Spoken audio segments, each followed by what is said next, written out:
Still getting set up, but I figured I'd give you guys cat while I get ready.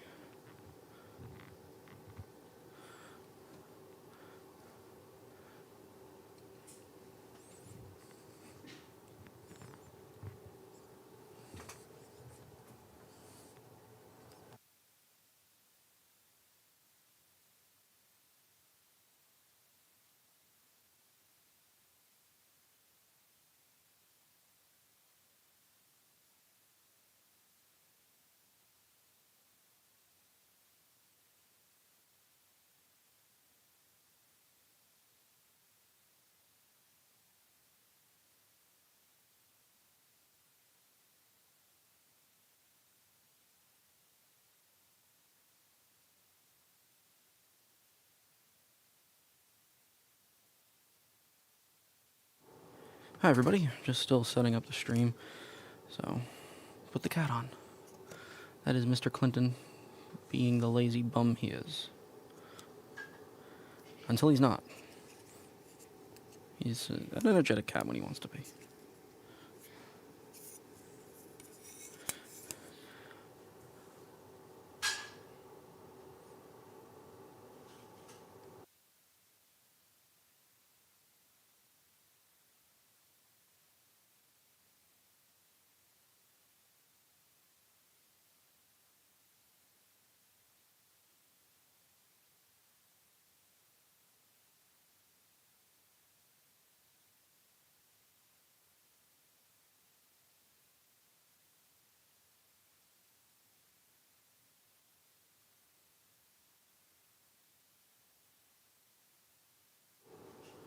Hello. Hello. Mr. Clinton, say hi to your adoring fans.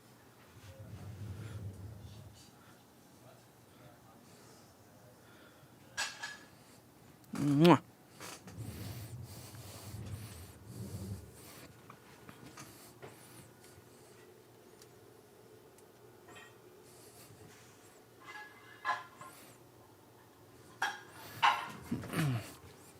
Hi everybody.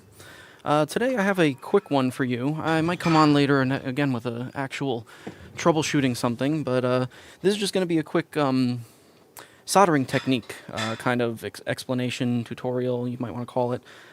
This is a soldering technique that I thought was pretty widely known. I thought I heard about it years ago.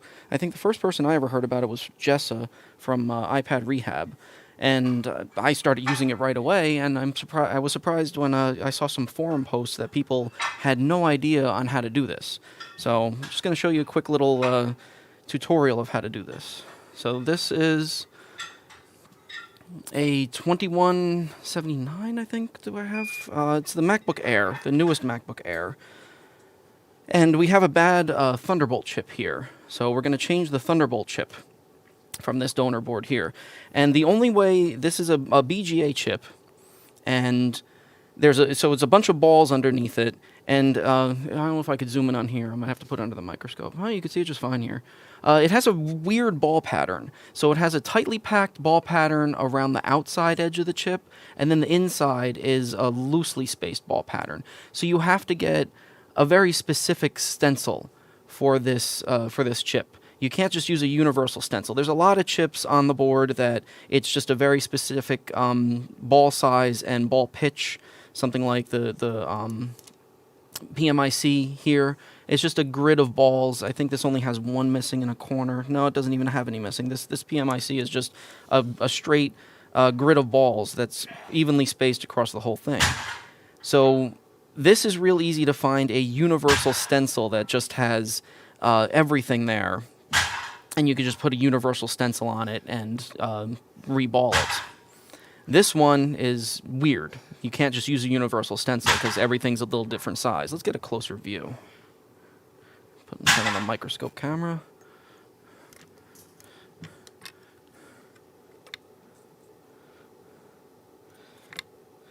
So you see, nothing lines up here. So I can't throw a universal stencil on this because the inside does not even line up with the outside. Like if they just skipped some rows on the inside versus the outside and was all the same pitch, be easy to just throw any stencil on top of this that fits and reball it, no problem.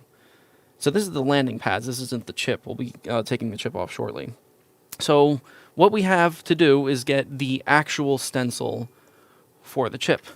And this chip is relatively hard to find. So this is the only stencil that we have found so far to reball this chip. This is a stencil this is for the M1 CPU. This is the CPU and a couple of the support chips for it. So you got the CD3217, you have the PMIC, Thunderbolt chips, stuff like that. Just about every chip that you might need to reball on the M1 Mac. So these are really good to have around. They have a little bit of everything on it. But there's the stencil that we need right there, right in this corner. But the thing about these that they're not direct heat stencils. When I put this when I put the chip underneath this and I start heating this material is just going to puff up, and it's going to split away from the chip, and it's going to mess everything up. So what we do here is I'll take the chip. I'm going to put the chip down here. Usually leave a little flux under it so it's sticky, so it stays. We'll tape this to the mat on top of it, and then I'm going to take a piece of glass. So here I have a thin piece of glass. It's frosted on one side, shiny on the other. I'll put the frosted part down here. That the frosted allows gases to escape a little bit more easily than the flat side. And we'll hold that down and heat the chip right through the glass. Now, Jessa, I first saw her do this on some iPhone stuff with a microscope slide. And the microscope slide is great, but we really want to hold this whole thing down. So this glass here, this little window pane glass thing that I got here, is from a Macbook Air Trackpad. So this is a Macbook Air Trackpad, and it's covered. It has the circuit board and everything, and this is just a pattern of wires where it senses through capacitance coupling where your finger is. So if we peel this off, we peel the circuit board off, we peel all this stuff off of here, and you can see it. So that is the glass, and then we have a layer of like paint on it, and then you have the circuit board, and then you have the attachments and stuff. All this stuff just peels off the glass, and then you have to take a razor blade and scrape off the paint off of it. So the MacBook Air Trackpad is the best one. It has a nice thick piece of glass on it. If you look at any of the other ones, let's look at this under the microscope.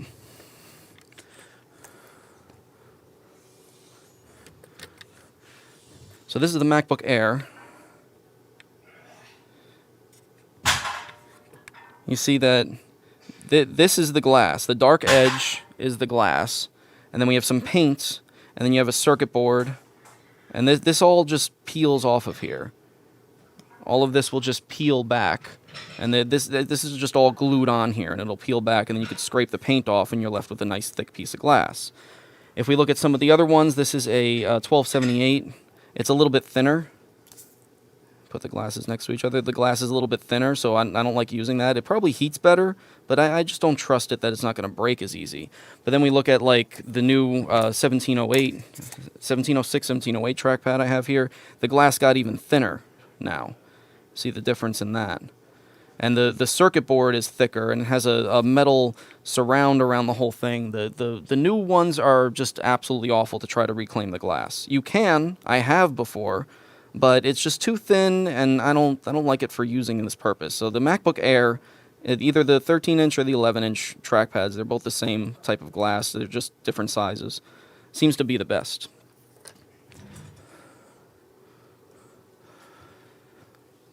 So now, let me show you this in action. We're going to reclaim, so this is the donor. We're going to reclaim this chip off the donor, and we're going to reball it using our glass method. So let me get some fume extraction on.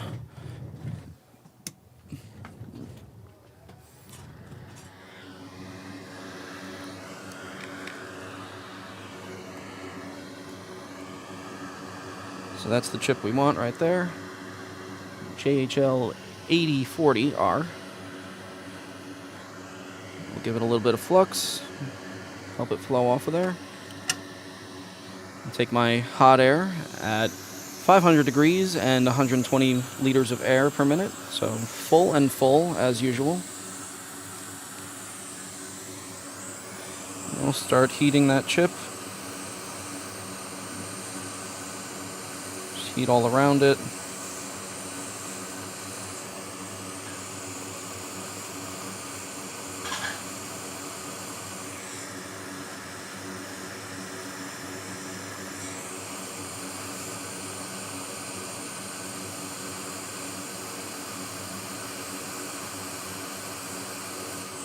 There we go. Took the chip off. There's our chip. So I'm just going to put that right on our mat here. First thing I need to do is clean the chip off a little bit. So I'm just going to take my soldering iron, put some fresh solder on the tip. Just a nice little ball of fresh solder on that tip. I need to hold the chip. This is really light. Just lightly touch up all of these pads. And that one pad that's dark, I want to make sure that that gets light again. I want to make sure that that takes some solder. So touch that. There you go. Perfect. And the flag here, the little triangle, that's indicating where pin 1 is. So from the top of the chip, we have a dot in that corner to indicate that pin 1 is there. And then, or it's a spiral. It's a stylized looking dot. That's pretty neat. You see how the laser etched it in a spiral. But so that's pin 1 right there. Then when you're cleaning everything, you want to try to keep that one flat. You try to avoid it. Don't get solder on it. That is actually exposed copper. And if I run my soldering iron over it, I will get a solder bump on there, and then that bump is supposed to be where the stencil is flat, so it's going to keep the stencil up a little bit, and it might ruin the balls in the area. So if you get, like, I'm using solder paste to reball this, so it doesn't matter that these balls are a little bit uneven, the little pads, they're just puffy pillows right now, and they're all a little bit uneven. It doesn't matter because I'm using solder paste, and the solder paste will fill in the holes according to how much is puffed up out here. So it's all going to even itself out. But if I have solder on that, it's going to hold the stencil up. And it's not going to go completely flat in this area. And I might get solder paste all flooding the whole area underneath the stencil. So that I would have to wick down to flat if I get solder on it.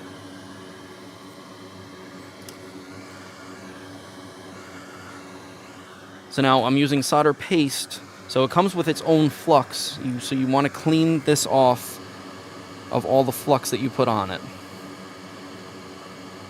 You don't want any extra flux. The solder paste comes with its own flux. And like I said, I'm going to put a little bit of flux on the mat here, and that's just going to make sure that this kind of stays. It's just going to stick that to the mat, see? Then I'll take my stencil, I'll line up our stencil over top of it.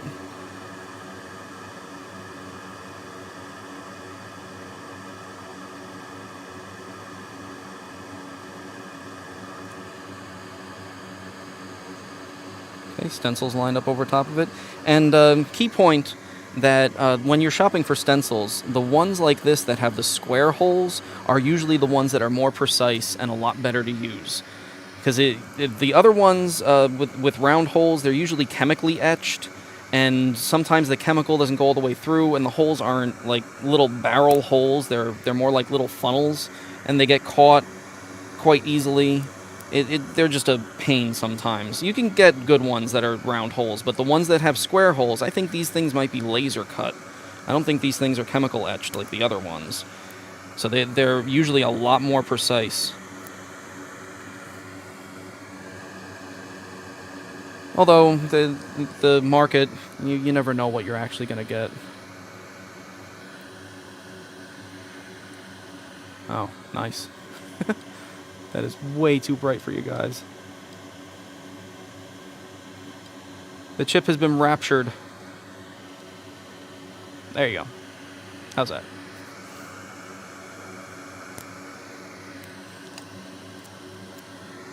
Don't drink the Kool-Aid. Don't go to the light.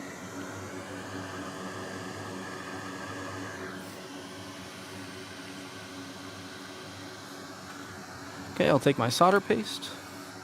There's a couple tubes of solder paste here. I don't know which one I'm supposed to be using. Yeah, we'll try. See how this comes out of the tube. This looks good. So I'm going to take my solder paste. You're going to focus up there, aren't you? Yeah, you are. Good. Take my solder paste, I squeeze a little bit out of the tip, and then I'm going to take the back of my tweezers and just scoop it up with the back of my tweezers. And I'll come in here and just trowel it on.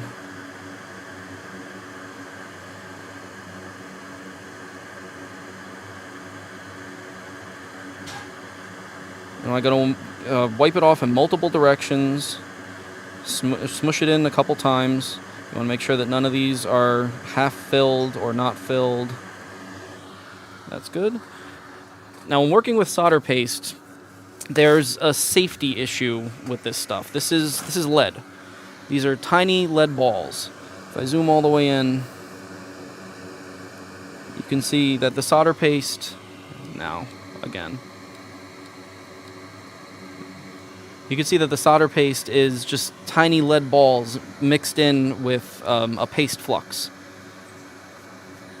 So that's what this stuff is. It's actually lead balls. So you want to be very clean with it. You don't want to get this on your hands. You don't want to touch your eyes with this. You don't want to touch your face with this. You don't want this on a board. You don't want this on your tools or anything, because if you get this stuff on a tool and you just go next to a chip, next time you heat up the board, this stuff is going to melt underneath that chip and just completely connect everything that's underneath that chip. It flows, especially when it's hot, it flows like water. So it's tiny little beads of lead that'll flow like water. So you got to be real careful with this stuff. Safety is a concern with this.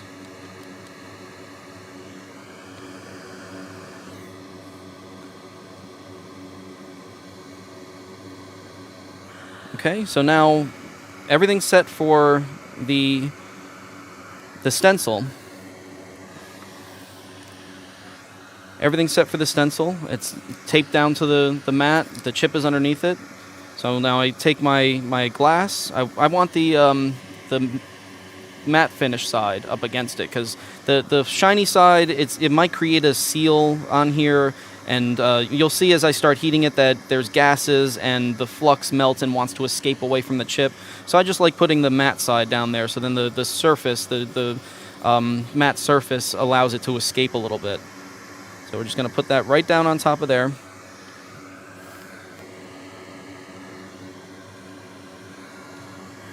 And then I'll hold it down with my tweezers.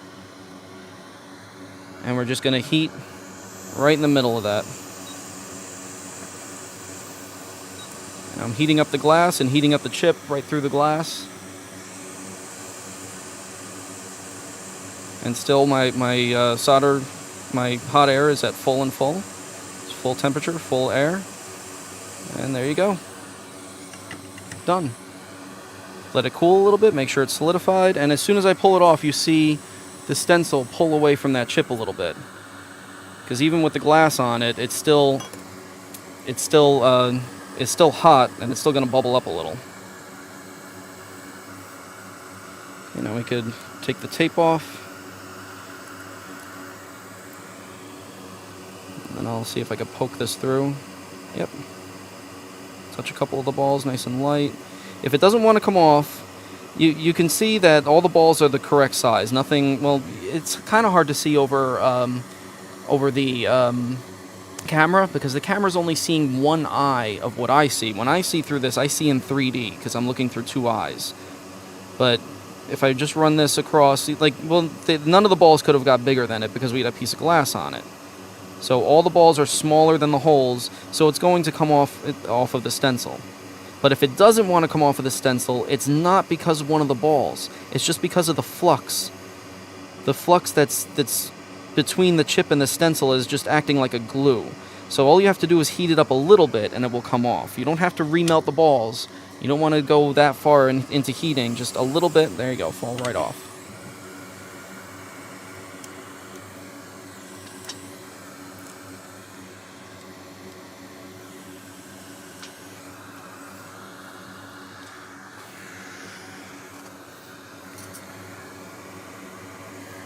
And there's our reballed chip.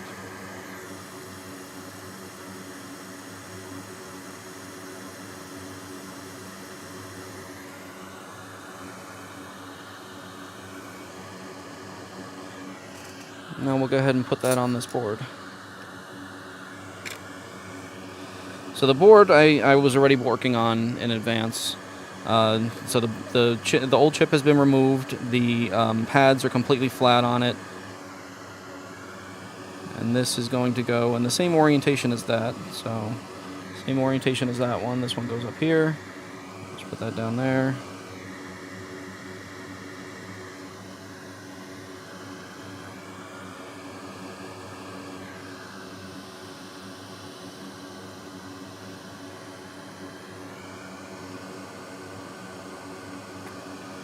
A little bit of flux.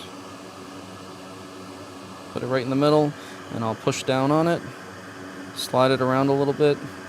When you push down on it, so I'm pushing down on it, and I'm doing a circular motion with my tweezers, very lightly. So you can kind of see my tweezers bending, but the chip is not really moving. That means it's in all of its holes. So the pads are kind of like little wells on the board. I don't know, you can't really. It's hard to come across over camera, but like this is a couple pads. That is a little lip that goes down. The little circle that's surrounding these, that goes down a little bit. It's a little well. So when you get this in here, if it doesn't want to move, then you probably have it in the well of all the pads. Yeah, right there. Oop, I moved it.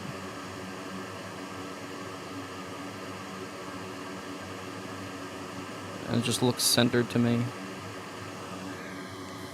Okay. So now to put this on, I'm going to hold it down very lightly. My air is at 500 and 120 of air. I never change it. I'm just going to very lightly hold it down until the flux starts bubbling away. When the flux starts bubbling up, that's when I will no longer hold it, but I'll keep my tweezers around it, just in case I see it move too much. And there you go. It moved. I can make it dance. That's soldered on the board.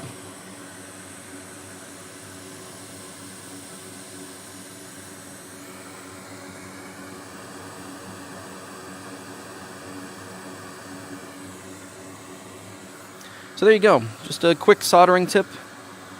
Nice little technique of when you're using these large stencils. One of the stencils I use a lot is an iPhone 5 stencil. The ball pattern, the pitch, and everything for iPhone whatever, it's the CPU, it's the baseband CPU, all kinds of stuff. That ball size, that ball pitch matches a lot of chips out there. So just get a iPhone 5 stencil, and it looks just like this, and it has different stencils on it.